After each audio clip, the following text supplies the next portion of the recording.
O dourado que o sonho enfatiza refere-se à imortalidade. O ouro era o único metal conhecido dos antigos a não ser corroído pelo passar do tempo ou pela ação de ácidos. O ouro pode ficar enterrado por 5.000 anos e manter-se absolutamente inalterado, ao passo que a prata, o cobre e o ferro enferrujam e se desintegram. Assim o ouro sempre carregou a projeção de imortalidade, eternidade, a substância de valor supremo. Até hoje o ouro é o padrão de valor do nosso sistema monetário, ainda que se argumente que isso é inútil de um ponto de vista prático. Mas ele retém um valor simbólico e por isso, na maioria das civilizações, as figuras e estátuas divinas eram pintadas e decoradas com ouro. Isso sugeria que elas eram eternas, reluzentes, imortais, perpétuas. No sonho, a mulher percebe que o cachorro é Cristo. É desse modo que Cristo aparece dentro dela. Ele é uma imagem daquilo que denominamos Self, o princípio guia interior. Essa imagem do Self é masculina ou feminina? O cachorro nesse sonho ainda é uma figura mais ou menos masculina identificada com Cristo, e esse é um dos problemas da nossa civilização. Nós não temos uma figura feminina divina. Quando surge, em geral esta assume a forma de uma deusa mãe terra ou de uma velha sábia. Lembro-me do sonho de uma mulher grávida muito incomodada com sua gravidez. Ela tinha uma relação negativa com a própria mãe. As mulheres nessa situação costumam ter dificuldade com gravidez. Elas se ressentem por terem filhos, vomitam muito e sofrem desconforto físico. Não apreciam a gravidez, e esta do sonho era assim. No sonho ela estava sentada na terra, numa caverna, olhando para a própria barriga. De repente, deu-se conta de que havia um piso transparente acima da caverna, e nesse piso encontrava-se uma mulher que ela conhecia, em quem ela projetava o Self.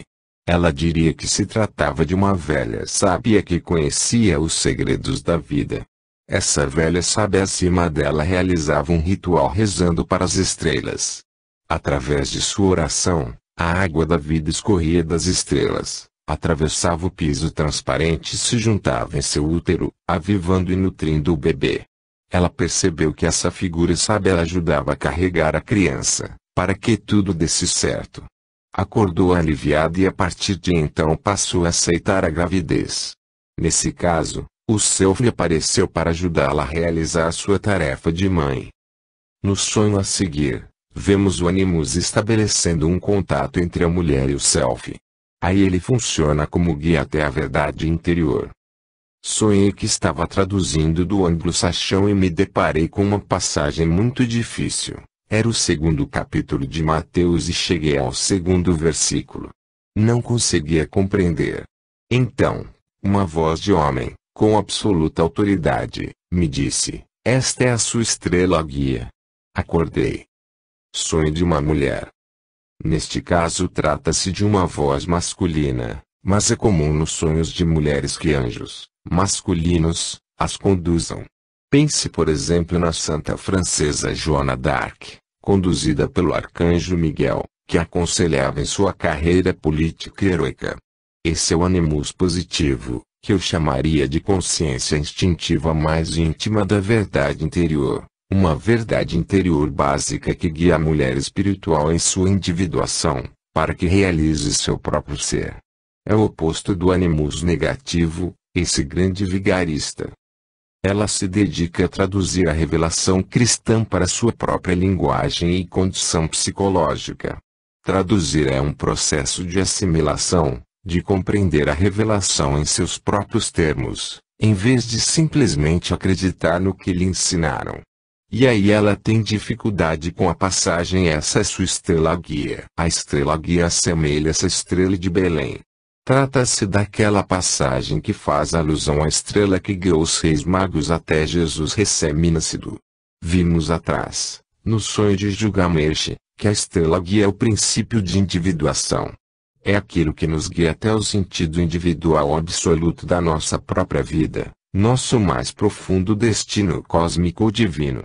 A mulher que teve o sonho não consegue descobrir o significado daquela estrela guia, mas ela o encontra em Mateus 2:2, que alude à estrela de Belém. É uma estrela que indica um nascimento divino. Ao despertar, consultei essa passagem na Bíblia. Era o seguinte: onde está aquele que nasceu rei dos judeus? Pois vimos sua estrela no Oriente e viemos adorá-lo. Em seguida, procurei estrela guia no dicionário e vi que nessa estrela a pessoa concentra sua atenção e suas esperanças. Ela então exerce um magnetismo sobre a alma que a segue. A mesma pessoa. Na antiguidade, sempre se pensou que se uma nova estrela brilhasse no céu, surgiria na Terra um novo dirigente ou sábio que salvaria a humanidade. Isso está por trás da história da estrela de Belém. Assim, o sonho lhe diz que, embora ainda não consiga compreender, ela descobrirá em seu ser mais profundo que Cristo nasce em sua alma. Cristo menino representa o fator salvador que nasce em nós. Mas não somos divinos, somos o estábulo no qual algo divino nasce.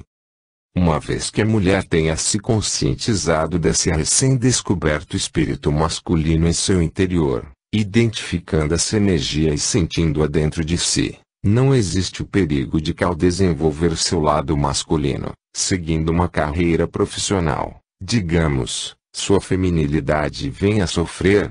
Deve ser um equilíbrio muito delicado. Bem, certamente a mulher deve ser instruída a ter uma carreira, mas ela não deve ficar possuída. Ela não deve ficar arrebatada pela carreira, ou perde sua identidade feminina. Se for capaz de mantê-la, sua profissão acrescentar-lhe uma dimensão espiritual de atividade, inteligência e força de vontade, qualidades essas muito positivas. Ela se torna alguém, uma personalidade. Jung sempre incentivou as mulheres a estudar. Ele costumava dizer que as mulheres sem carreira, estudo ou profissão em geral têm um ânimos muito negativo. Elas levam uma vida aparentemente feminina no lar enquanto mães e donas de casa, mas sua masculinidade azeda, torna-se negativa, e elas a usam para torturar o marido. É muito melhor ocupar o animus. Então ele causa menos mal. A masculinidade na mulher é tanto extremamente positiva quanto negativa. É sob certos aspectos negativa quando a mulher não sabe como se relacionar com ela com sabedoria. Uma mulher sem animus não tem vitalidade, capacidade de empreendimento, inteligência, iniciativa. É uma pobre criatura. Ela é apenas um útero que produz filhos e uma mãe que cozinha. Uma mulher sem animus não é nada. Portanto, o animus é algo extremamente positivo. Ele é a inteligência, a busca espiritual. A espiritualidade da mulher, como um todo, liga-se a ele. Assim, você pode dizer que na mulher o animus, seu lado masculino, estende-se do diabo ao Espírito Santo. Parte 6. Relacionamentos. Capítulo 17. Liberação do coração. Em nosso mundo moderno, conquistamos a liberdade sexual. Agora vem o problema muito mais difícil, a liberação do coração. Marie-Louise von Franz. A curiosidade é uma das energias primordiais da psique. Desde cedo, a criança desmonta um brinquedo para ver como funciona. Pela vida afora repetimos a pergunta: o que é isso? E quem sou eu? Em nossa época, a busca da humanidade por conhecimentos produziu conquistas admiráveis. O homem chegou à Lua, fazemos corações artificiais. Mas no fim das contas, o que as pessoas mais esperam da vida é simplesmente amar e ser amado, e ninguém ainda foi capaz de descobrir o que faz uma relação humana dar certo. Deus é a testemunha que tentamos. Criamos a liberdade sexual, o controle da natalidade, bares para solteiros, encontros por computador, mas essas soluções externas não deram em nada. Não passa um dia em que um analista não encontre alguém de coração partido. Doutora von Franz, gostaria que falássemos agora dos problemas relativos ao relacionamento humano, começando com um sonho de uma mulher bem-sucedida na vida profissional. Sonhei que estava numa estação turística desolada, Algo como a praia do filme Morte em Veneza. Vi um homem encostado num muro e uma mulher que andava em sua direção. Ela chegou, deu-lhe um beijo e saíram ambos caminhando. Eu estava muito curiosa e decidi segui-los. Daí eu estava numa casa que tinha um biombo, era uma casa japonesa. Vi aquele homem na porta. Ele ia entrar. De repente, parou e olhou desconfiado para a sombra da mulher no chão. Olhei para trás e vi que a mulher se transformara numa geisha. Ela estava toda maquiada. Sua aparência não era de uma geisha clássica, com olhos puxados, mas de uma caucasiana vestida de geisha. Estava muito pálida, os olhos vermelhos e havia sangue no canto de sua boca. Eu disse ao homem, ela regrediu à sua vida passada. Nesse momento, a geisha ajoelhou-se e colocou uma bandeja de comida sobre a mesa. O homem estava agora em vias de se tornar um samurai. Havia agonia em seu rosto, como se ele estivesse numa convulsão. Eu não sabia se a agonia se ligava à transformação física ou se era porque ele estava com essa mulher. O sonho acabava aí. Sonho de uma mulher. Essa pessoa construiu para si uma carreira de sucesso, devotando a ela todas as suas energias. Mas sua vida amorosa ficou de lado. Assim, no sonho, o lado que ela suprimiu vem à tona. Ela ainda não lançou raízes e a vida, ela não sabe qual é seu lugar e de repente surge a questão, o que fazem entre-se um homem e uma mulher comuns? Como se relacionam um com o outro? Qual é o significado do amor? A sonhadora está num lugar turístico que é o oposto do lugar onde se vive e se lança raízes. É um lugar de passagem onde se está por acaso. Até que observa um homem na rua pegando uma mulher que lhe interessa e ela o segue para ver o que acontece. Vemos assim que o problema de relacionamento entre homem e mulher começa a se constelar. Ela o segue até uma casa japonesa decorada com um biombo. Mais adiante, no sonho, veremos que a cultura japonesa desempenha um papel especial em sua situação, portanto, não falarei disso agora. O biombo simplesmente significa que o problema ainda está discretamente velado. Ela ainda não sabe o que se passa. Ela percebe então que o homem olha desconfiado para a silhueta da mulher no chão, a silhueta da sombra, e que a mulher está fazendo o papel de geisha, o que é uma pura representação, um modo de não ser ela mesma.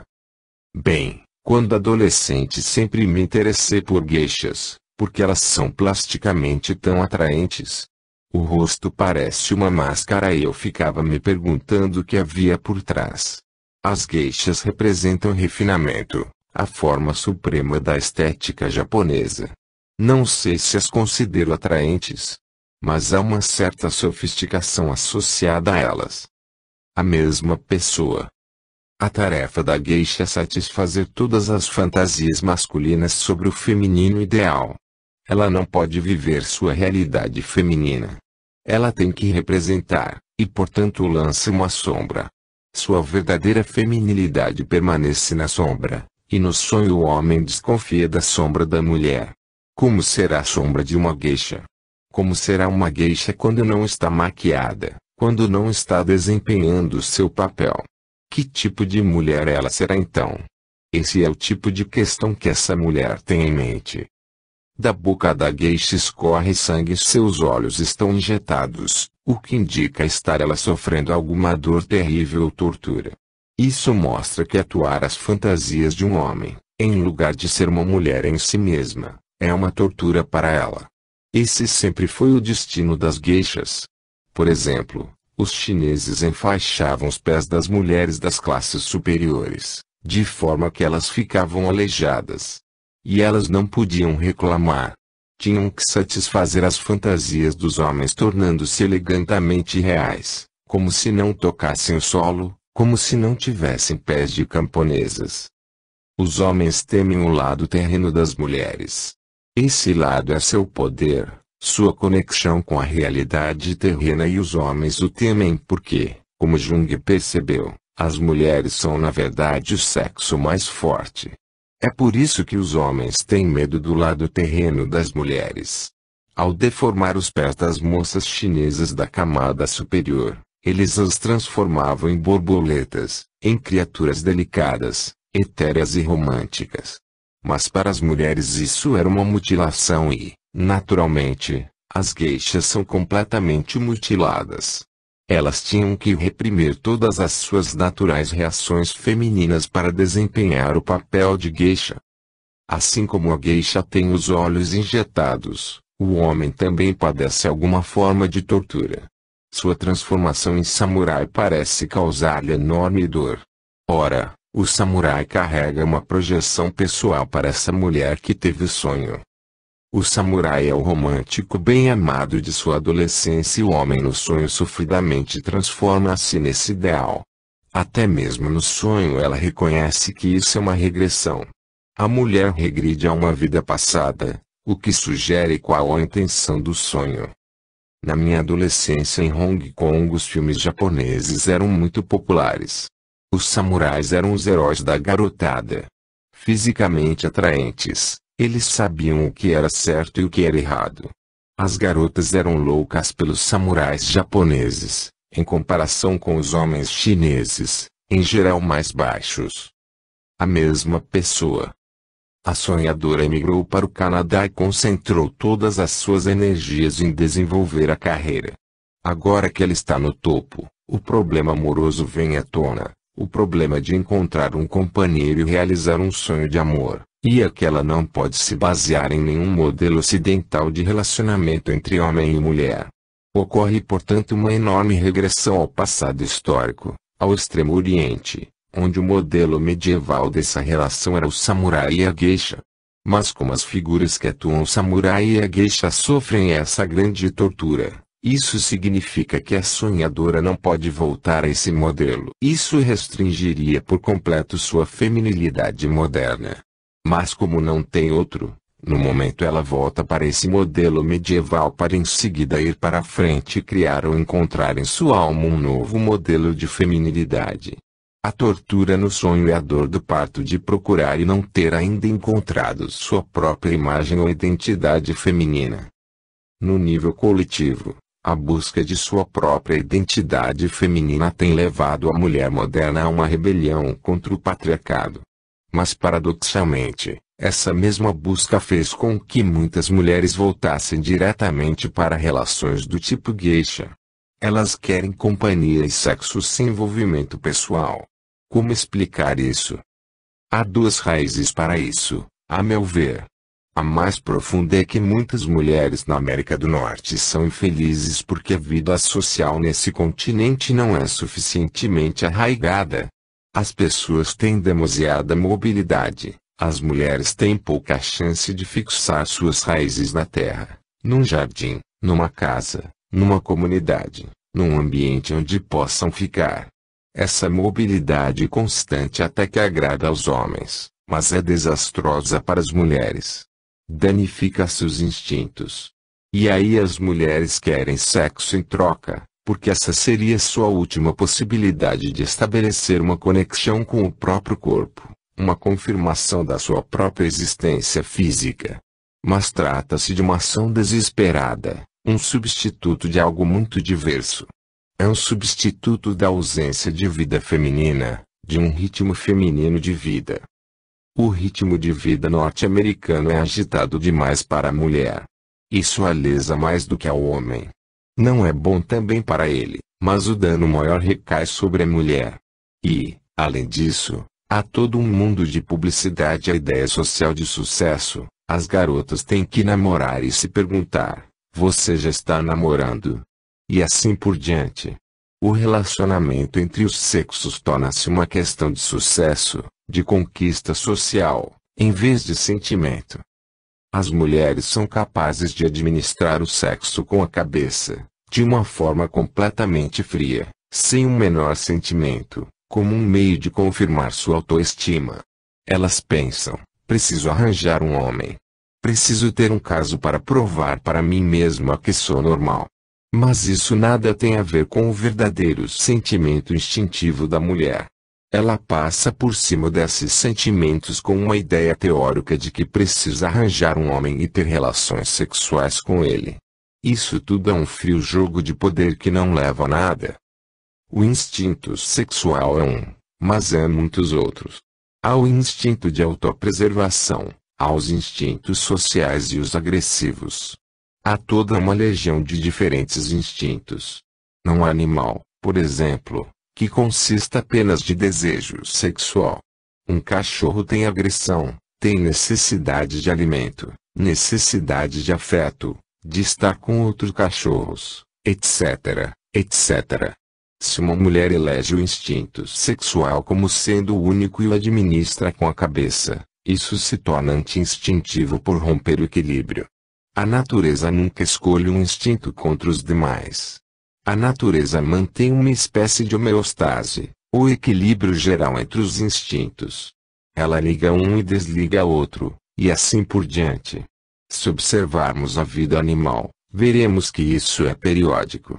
O animal tem fases de instinto sexual, situações para o instinto de agressividade, situações para o instinto coletivo de agrupamento. Seus ritmos são regulados por uma totalidade, pela integridade do seu ser. Só um ser humano é estúpido o suficiente para isolar um instinto e governar sua vida por ele. Naturalmente, ao fazê-lo ele se volta contra a totalidade do mundo instintivo, prejudicando o próprio corpo e a própria vida. Se a mulher não tiver uma forte conexão com sua própria natureza feminina instintiva, ela entra nesse tipo de insensatez. E aí ela administra seus relacionamentos tentando conquistar homens. Ela os coloca no bolso e vangloria-se perante as amigas. É claro que isso nada tem a ver com seus verdadeiros sentimentos femininos. Mas parece que essas mulheres têm medo dos seus próprios sentimentos femininos. Elas querem uma relação sem envolvimento emocional. De fato, quando este ocorre, elas chegam a terminar o relacionamento. Isso é porque um envolvimento emocional traz conflito. Quem está emocionalmente envolvido com outro ser humano pode facilmente se machucar e corre o risco de desentendimentos. Até mesmo a melhor companheira magoará de quando em vez. Você está exposto, está vulnerável, fica dependente. É nisso que essas mulheres não querem entrar. Elas têm medo disso. Elas temem as complicações do coração. Elas preferem administrar uma relação com um frio homem de negócios, simplesmente desfrutar o prazer e dizer até logo. Não tem nada a ver com você pessoalmente. Isso é uma rejeição do destino feminino, que é interessar-se pessoalmente pelo homem e portanto ficar vulnerável. E se perder o companheiro? E se ele for embora com outra? E se ele ficar fora por anos viajando no estrangeiro e não voltar? Essa é a eterna dor das mulheres. As mulheres desejam um relacionamento pessoal duradouro e os homens não costumam importar-se com isso, ou vivem um tipo de vida que os impede de fazê-lo. Eles têm que cuidar dos seus próprios negócios. Essa é a tragédia entre homens e mulheres e aquelas que não querem envolvimento pessoal pretendem fugir dessa tragédia. Elas querem fugir do sofrimento e naturalmente acabam caindo em sofrimento ainda maior. Em nosso mundo de hoje, as mulheres conquistaram sua liberdade sexual. Podem viver a sexualidade como bem entenderem. Isso já não é mais problema. Agora é a vez de um problema muito maior, a liberação do coração.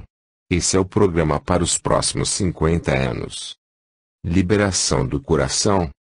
Há dois tipos de conexão humana. Um é técnico, o patrão e o empregado, o condutor de ônibus e o passageiro.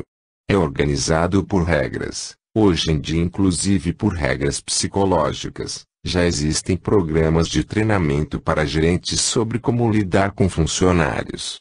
O outro tipo de conexão humana é através do sentimento, de gostar e não gostar, e atualmente isso não conta muito. Uma mulher às vezes gostaria de dizer, isso tudo parece muito lógico, mas sinto em mim uma coisa que diz não. Hoje em dia ninguém daria ouvidos a isso. Se ela não puder formular isso em termos de uma dedução lógica, Ninguém presta atenção. Dizer meu sentimento instintivo me diz que isso não é bom não basta. Os homens fazem consigo a mesma coisa. Eles também têm sentimentos, mas os ignoram. Eles podem sentir algo estranho no estômago, mas pensam, isso é por causa do fuso horário. Dão um jeito de racionalizar. Eles não escutam as reações do coração. É por isso que muitos dos assim chamados povos primitivos nos países ditos subdesenvolvidos nos recriminam, e com toda razão. Sejam quais forem suas deficiências, eles ouvem mais seus sentimentos. Você ainda pode dizer a um aborígene australiano, hoje tenho uma sensação ruim. Não vou sair do acampamento. Ou então, aquele sujeito parece nos estar fazendo uma boa oferta, mas por algum motivo não gosto dele e vou ficar fora disso. Para um aborígene australiano você ainda pode dizer isso, mas se for para um homem de negócios americano e branco, ele simplesmente pensará, as mulheres. O senhor acha que corremos o risco de erigir um muro de racionalidade em nossa sociedade, impenetrável ao sentimento? Estaremos perdendo a capacidade de amar e ser amado. Acho que esse é o problema número 1 da era de Aquário. A única coisa que poderia nos salvar, no Oriente e no Ocidente, de cairmos numa sociedade de massas superracional, superorganizada que sufoca o indivíduo é uma reavaliação da importância dos sentimentos pessoais. Felizmente, muita gente está acordando e percebendo os efeitos negativos dessa computadorização da humanidade. Agora, por exemplo, temos slogans políticos que repelem a interferência estatal e a organização demasiadas. Essa massificação da sociedade advém da superpopulação do planeta, a qual exige uma organização que sufoca o indivíduo. O problema é que há regras demais, e as regras são sempre impessoais, elas se aplicam a todos. Se você estudar tribos primitivas ou comunidades agrícolas, verá que nelas todos se conhecem, cada um se relaciona pessoalmente com o outro. Os retardados e doentes mentais não são recolhidos em instituições, porque a comunidade simplesmente os tolera. As pessoas riem e dizem, ora, você sabe como é o fulano. Lembro-me de que ao chegarmos no vilarejo onde cresci um homem chegou e disse, meu pai é cleptomaníaco. Ele rouba de tudo. Se algo for roubado de vocês, por favor não chamem a polícia. Falem comigo e eu devolverei tudo. Assim o pobre e velho cleptomaníaco não precisava ser internado. Todos sabiam do seu problema e agiam de modo compensatório. Isso é o relacionamento pessoal. Ele, seu problema inclusive, pertencia pessoalmente à comunidade. Numa sociedade assim há menos criminosos e menos gente no manicômio. A sociedade ampara o indivíduo e o suporta. Isso lhe dá uma certa margem de liberdade. As pessoas balançam os ombros e perdoam, como que dizendo, paciência, ele é assim mesmo. As pessoas são aceitas como são. É isso que perdemos.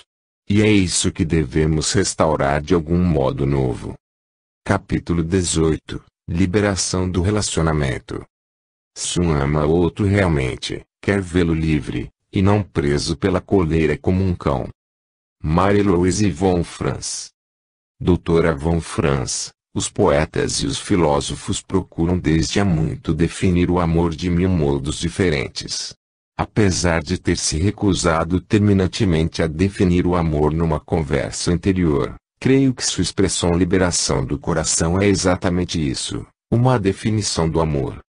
Bem, como o sentimento é minha função inferior, tenho uma certa dificuldade para elaborar a questão. A função sentimento está sendo completamente negligenciada em nossos dias. Em geral, a identificamos com afeto e emoção, mas isso é apenas sentimento inferior. Por exemplo, os jovens em seus concertos de rock liberam os sentimentos, mas estes surgem como fortes emoções, amar a todos ou destruir tudo. O sentimento é derramado por toda parte. Não tem uma orientação individual. O sentimento diferenciado, pelo contrário, É amar uma pessoa única justamente porque é única. É difícil, porque isso pressupõe que você seja capaz de perceber a singularidade do outro e se livrar de julgamentos psicológicos esquemáticos. Em última análise, trata-se de algo irracional que tem a ver com o próprio desenvolvimento. Quanto mais nos tornamos um indivíduo único, mais nos individuamos no sentido junguiano do termo, mais somos capazes de ver o outro como um ser único, sem juízos estereotipados.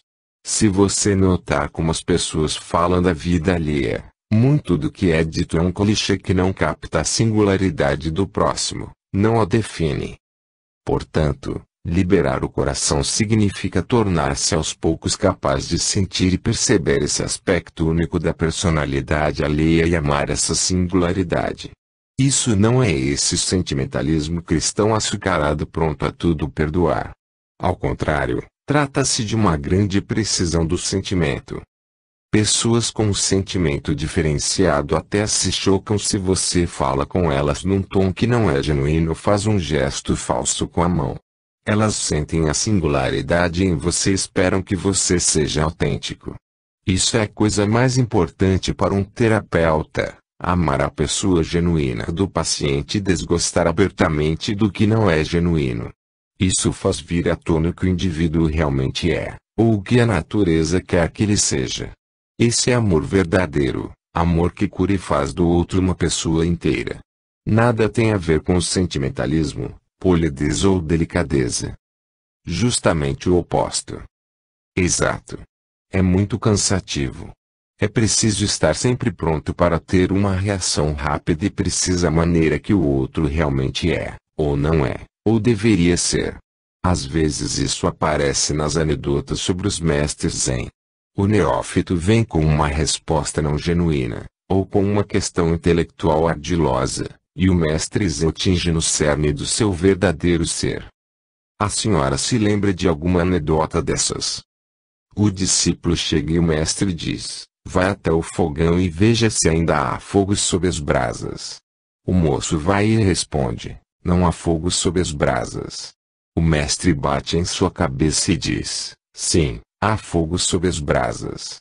Nesse momento o discípulo desperta. Essa ausência de genuinidade é o que um homem sente quando atacado pelo animus da mulher. Ele sente que ela não está sendo ela mesma, que não está sendo genuína. Isso cria um problema delicado, com o qual o homem em geral não sabe lidar. Uma mulher muito experiente certa vez disse: quando animus e anima se chocam, uma coisa é certa: animosidade. O que o homem pode fazer quando atacado pelo animus da mulher? Ele poderia tentar falar com ela com sensatez, mas em geral ele simplesmente se irrita, cai num estado de espírito determinado pela anímia e não consegue falar nada. Ela o culpa por sua infelicidade com uma voz infantil, lamentosa, reprovadora, e ele, com seu sentimento fraco, sente-se esquisito, irrita-se e não responde, ou bate a porta, ou pega o jornal, ou liga a televisão e emburra. Ela fica cada vez mais fora de si. O animus e a anima constelam-se mutuamente na típica guerra conjugal. Em geral, quando a mulher ataca o homem com o animus ele fica indefeso. Ele vagamente sente que se ao menos conseguisse recolocá-la em seu papel de mulher tudo ficaria bem. É isso que às vezes o leva a agarrá-la, julgá-la na cama e dizer: você é uma mulher. Não seja homem. Com isso ele quer dizer: seja mulher. Você é minha mulher. Você não é homem. Às vezes funciona. Em alemão, convencer alguém é Oberzeugen, supergerar o outro, e às vezes o homem consegue convencer o animus dessa forma. Sei de muitos maridos que agarram a mulher e lhe dizem: agora chega, para com essa besteirada toda, e assim a reconduzem à sua posição feminina. A senhora está dizendo que há lugar para dominação masculina num relacionamento. Naturalmente, há lugar para um homem ser homem e a mulher ser mulher, ou então a natureza não os teria feito como os fez. Não é preciso ser uma atitude de dominação. Você pode também dizer: faça amor com ela. É também uma expressão de amor.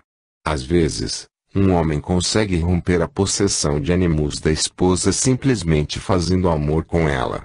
Tudo depende de como ele faz. Se forem genuínos, seus sentimentos atingirão. Caso atues sem eles, nada acontecerá, não dá certo.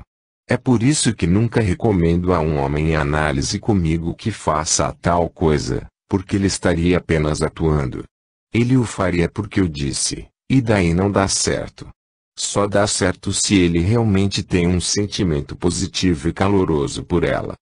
Mas com certeza ele deve condoer-se e compreender quando a mulher soluçando lhe diz, como você pode me fazer isso? Se você me trata assim eu vou embora.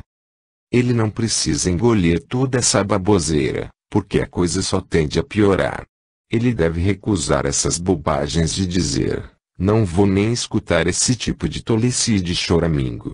Mas, ao mesmo tempo, ele deve fazer um gesto que comunica à mulher que se ela fosse ela mesma, ele a amaria.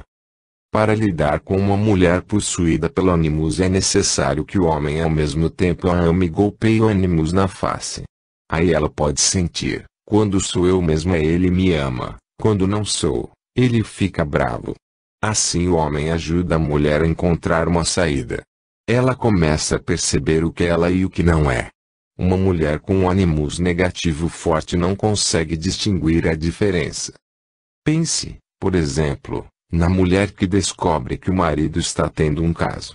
Seus sentimentos femininos e pessoais estão feridos. Se puder reagir de modo feminino, ela expressará dramaticamente ao marido o quanto está magoada. Mas em lugar disso, o animus, seu lado masculino, diz assim, essa história não pode continuar. Ou você acaba com isso, ou a gente se separa. Eu vou lhe dar um prazo. Você dá alfora nela até o fim do mês ou então está tudo acabado entre nós. Ora, isso é o animus falando como um advogado. Isso não é fala de mulher. E mesmo que ela não sinta isso, suas amigas vão achar que é assim que ela deve falar ao marido.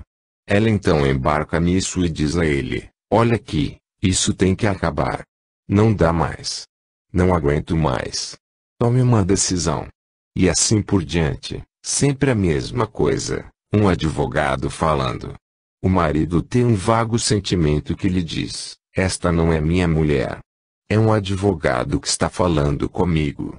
Aí ele explode e depois emburra. Ou então, como acontece aos homens quando a mulher se comporta como homem, ele fica possuído pela anima, se esquiva e começa a mentir. Isso o enfurece ainda mais. Então você tem a clássica guerra conjugal, animus contra anima, que é a mesma pelo mundo afora, da China ao Canadá. Você pode fazer um clichê, é sempre a mesma troca de palavras. Mas a mulher não se dá conta de que não está expressando o que sente. Ela acha que o que está dizendo é a expressão dos seus verdadeiros sentimentos e da sua verdadeira opinião, mas se prestar atenção, a frase em geral começa com não se pode fazer isso. Na maioria das vezes, temos apenas um clichê impessoal. Uma situação dessa não pode continuar. Tais situações sempre acabam assim. Não há uma reação individual de sentimento. Bem, se o marido está tendo um caso, o que ela pode fazer? Não há regra geral. Ela tem que ir pelo caminho do sentimento. Depende do tipo de caso que o marido está tendo, se ela sente que ele tem necessidade disso, ou que ele está se encaminhando para um desastre, cabendo a ela impedir que isso ocorra. Depende de 1000 detalhes. É por isso que não há uma receita geral. Pode ser que o marido não quisesse se apaixonar. Talvez isso tenha acontecido contra sua própria vontade, e porque então ela deveria ficar furiosa com ele. Ela deveria antes encará-lo como alguém doente. Se ele estiver com gripe ela cuida dele, mas se ele estiver com gripe de amor ela não aguenta. Veja bem, se a mulher ficar com o sentimento, ela pode perceber as implicações pessoais, pode enxergar a situação como um todo de uma forma muito pessoal e diferenciada e então encontrar nela a sabedoria necessária para lidar com o problema. Mas se cair no animus, As regras coletivas afastam do seu verdadeiro sentimento. O relacionamento muitas vezes principia quando duas pessoas se apaixonam. Cada um encontra sua outra metade, sua alma gêmea. O que acontece quando se retira essa projeção? A relação termina. Não se pode dizer de antemão. Em geral, quando duas pessoas num segundo se apaixonam, é na base de uma projeção e muitos casamentos começam assim. Segue-se então, inevitavelmente, um período de desilusão, quando cada um descobre que o outro é muito diverso do que havia imaginado. Agora são dois estranhos olhando um para o outro e se dizendo, como é que eu pude? E aí começa o grande teste.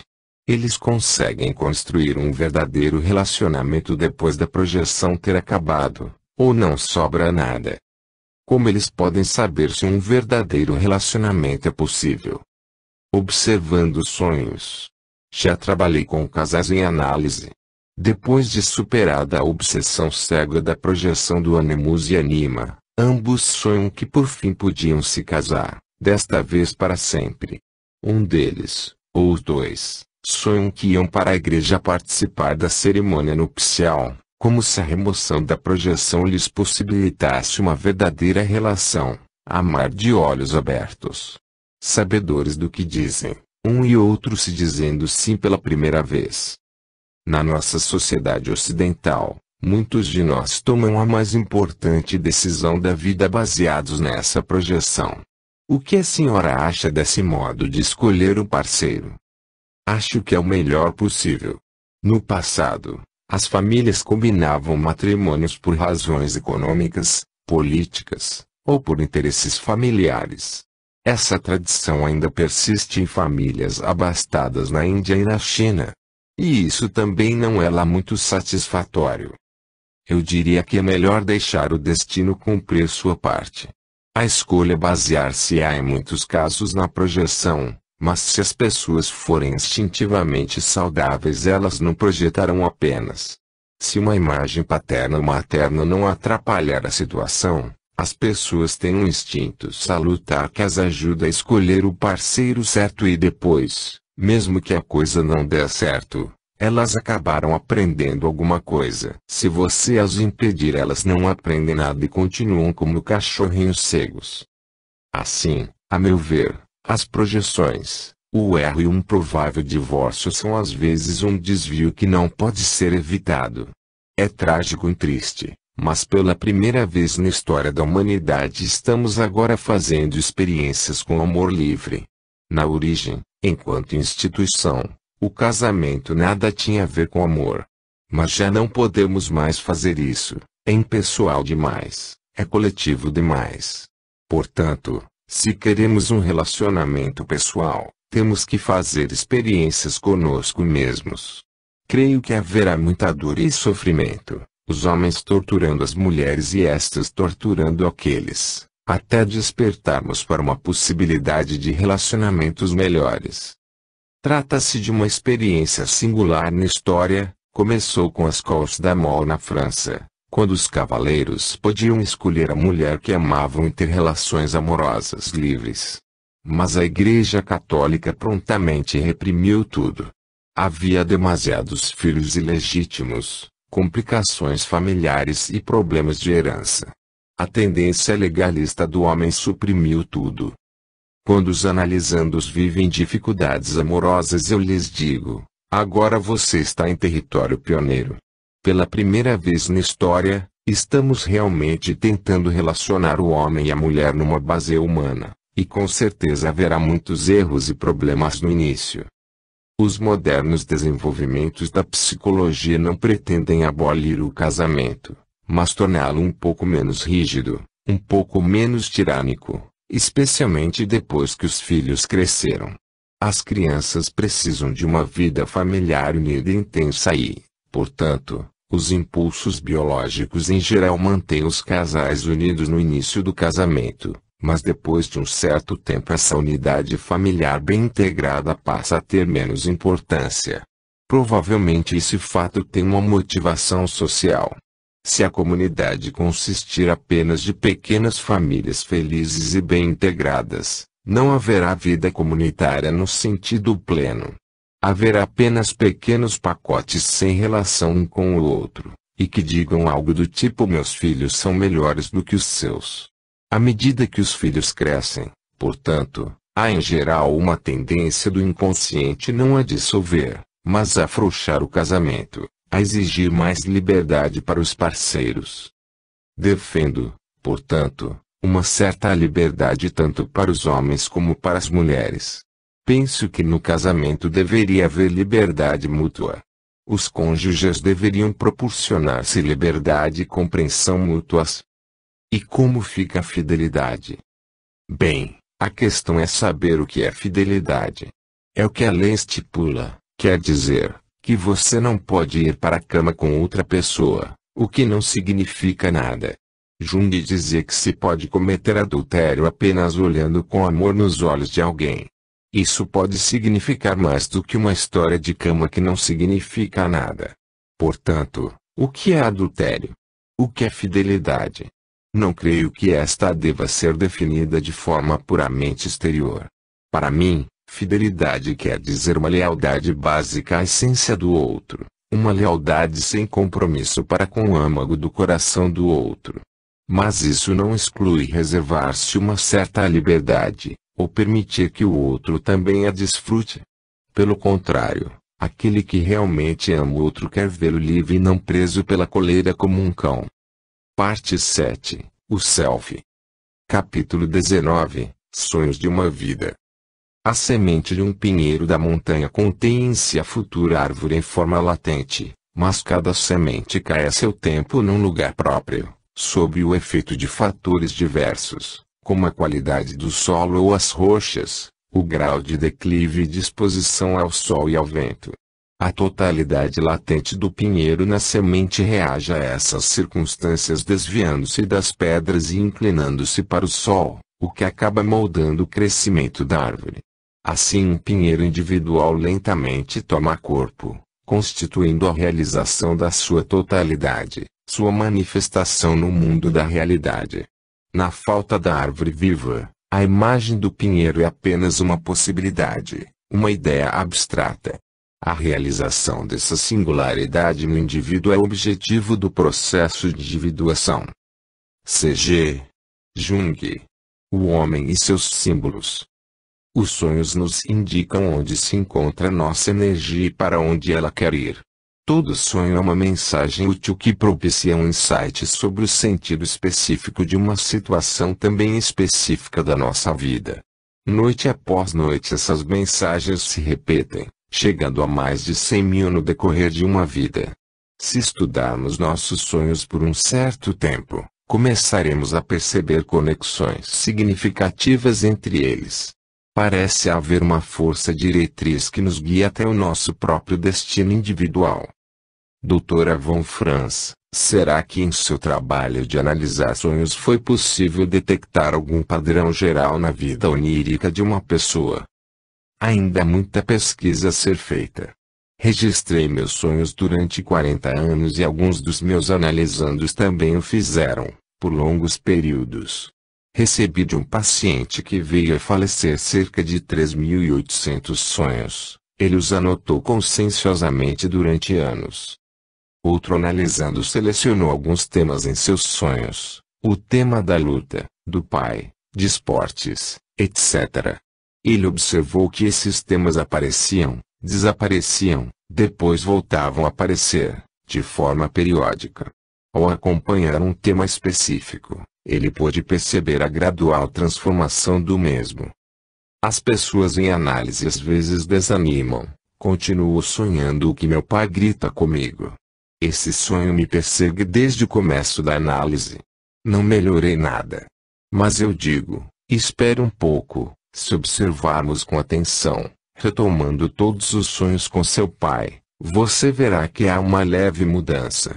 A mudança é muito gradual. É como se algo no fundo da pessoa ficasse cozinhando o tema e enviando mensagens de vez em quando. A figura de um pai negativo, por exemplo, torna-se cada vez mais amigável.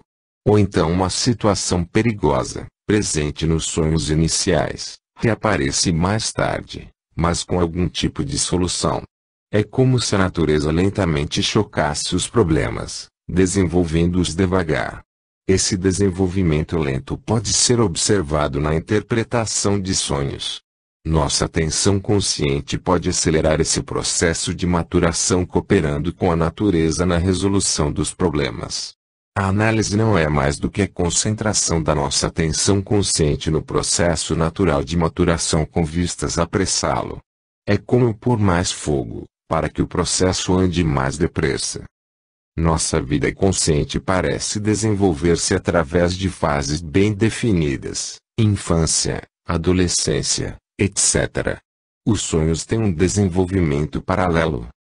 Há uma diferença essencial entre os sonhos dos jovens e dos idosos, e no meio da vida ocorre um estágio transitório. Pode-se dizer que em geral os sonhos dos jovens os ajudam a adaptar-se à vida. Há um movimento rumo à adaptação externa, à realização da vida amorosa, da ambição pessoal e assim por diante. Entre 35 e 40 anos, os sonhos visam uma adaptação à vida interior, a descoberta do sentido da própria vida.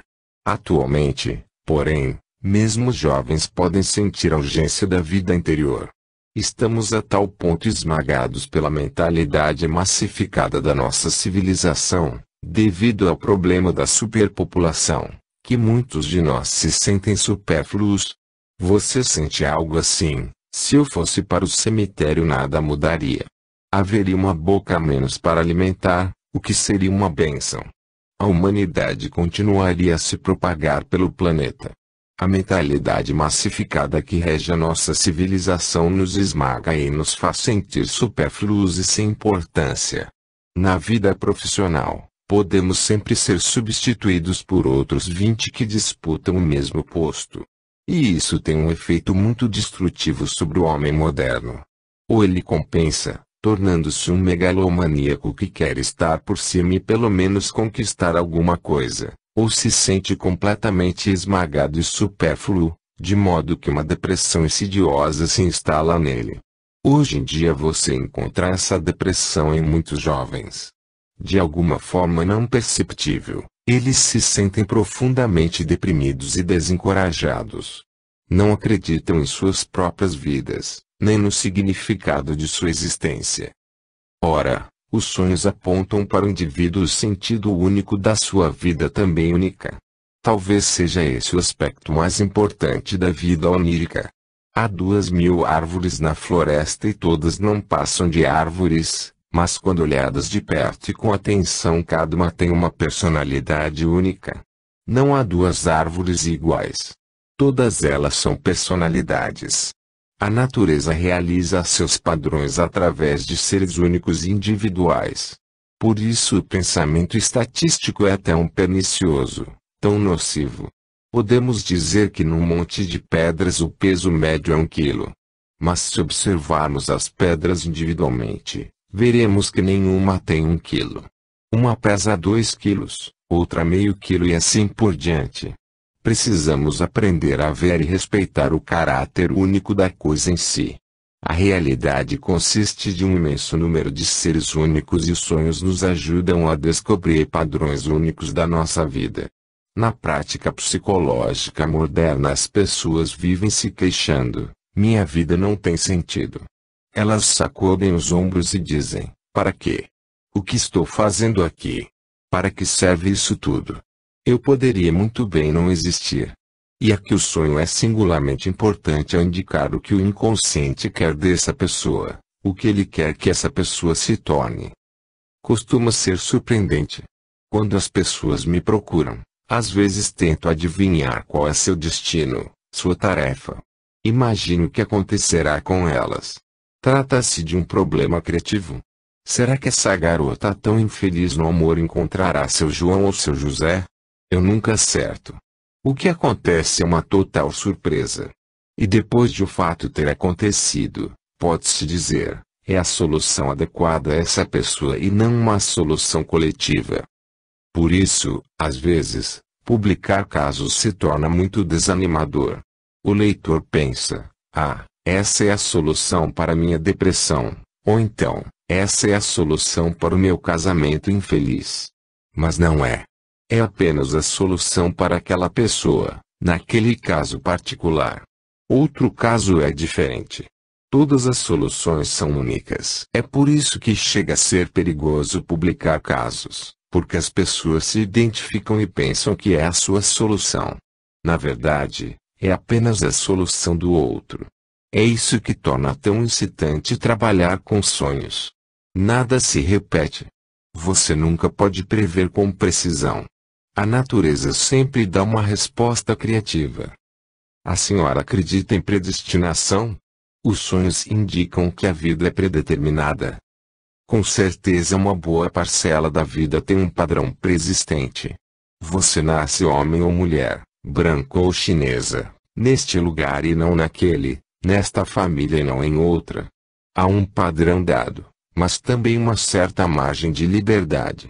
Se não poderíamos desistir da terapia e dizer que as pessoas devem realizar o padrão de suas vidas e que nada pode ser feito a respeito.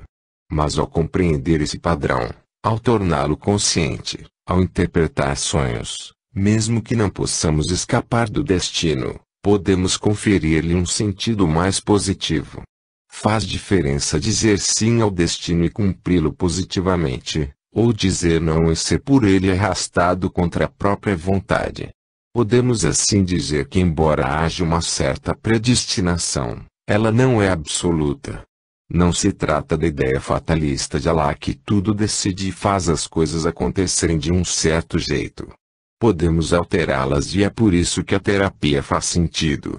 Podemos alterá-las compreendendo o padrão da nossa vida e portanto evitando certas consequências negativas. Podemos conferir-lhe um aspecto relativamente mais positivo. A senhora disse que na primeira metade da vida os sonhos contribuem para o desenvolvimento do ego e que na segunda voltam-se para a busca do significado. O que dizem então os sonhos quando a morte se aproxima, quando alguém doente está em fase terminal? Bem, estou começando um estudo sobre os últimos sonhos de pessoas que entram em coma. Os sonhos de moribundos não falam de morte, mas de uma jornada.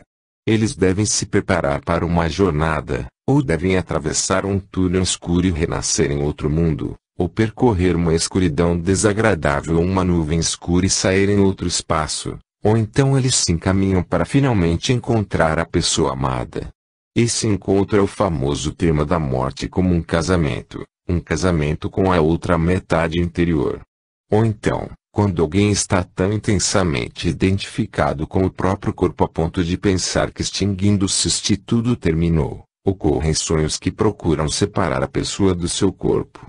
Lembro-me do sonho de um oficial de cavalaria, depois do qual veio a morrer, em que um soldado chegava e lhe dizia: "Olhe bem o que vim lhe mostrar." E mostrou a ele a carcaça em decomposição do seu cavalo. Jung interpretou esse sonho nos seguintes termos: o animal de sangue quente que você é vai morrer. É isso que vai lhe acontecer, mas isso não é você. É apenas o corpo animal de sangue quente o que entrará em decomposição e não você. Jung interpretou dessa forma porque a consciência do sonhador ainda existia no sonho. Ele era capaz de olhar para o cadáver. Os sonhos finais das pessoas apresentam uma enorme variedade. Em geral, eles contêm os mesmos temas arquetípicos que a etnologia comparada descobriu ao estudar rituais fúnebres e crenças sobre vida após a morte entre as diversas populações humanas, que se trata de um renascimento, uma longuíssima jornada até outro país, uma transformação, uma destruição parcial da qual algo permanece. Os temas são muitos. Hoje, durante o almoço, a senhora me contou o sonho de uma mulher que estava morrendo. Sim, ela era uma pessoa muito simples, disse a enfermeira, logo após o café da manhã. Esta noite tive um sonho estranho. Eu vi uma vela no parapeito da janela. Ela estava se acabando e começava a tremeluzir. Fiquei apavorado e pensei: meu Deus, agora virá a grande escuridão. A grande escuridão vem vindo. E então, de repente, houve uma mudança. A vela estava do lado de fora da janela, Era grande e estava novamente acesa. Não é um sonho incrível? 4 horas depois ela morreu. O sonho parece dizer a ela: sim, a vela da sua vida está tremeluzindo. Vai se apagar. Mas a vida vai continuar em outro nível, em outra esfera. Além do limiar isolante do vidro da janela, a mesma vida continuará.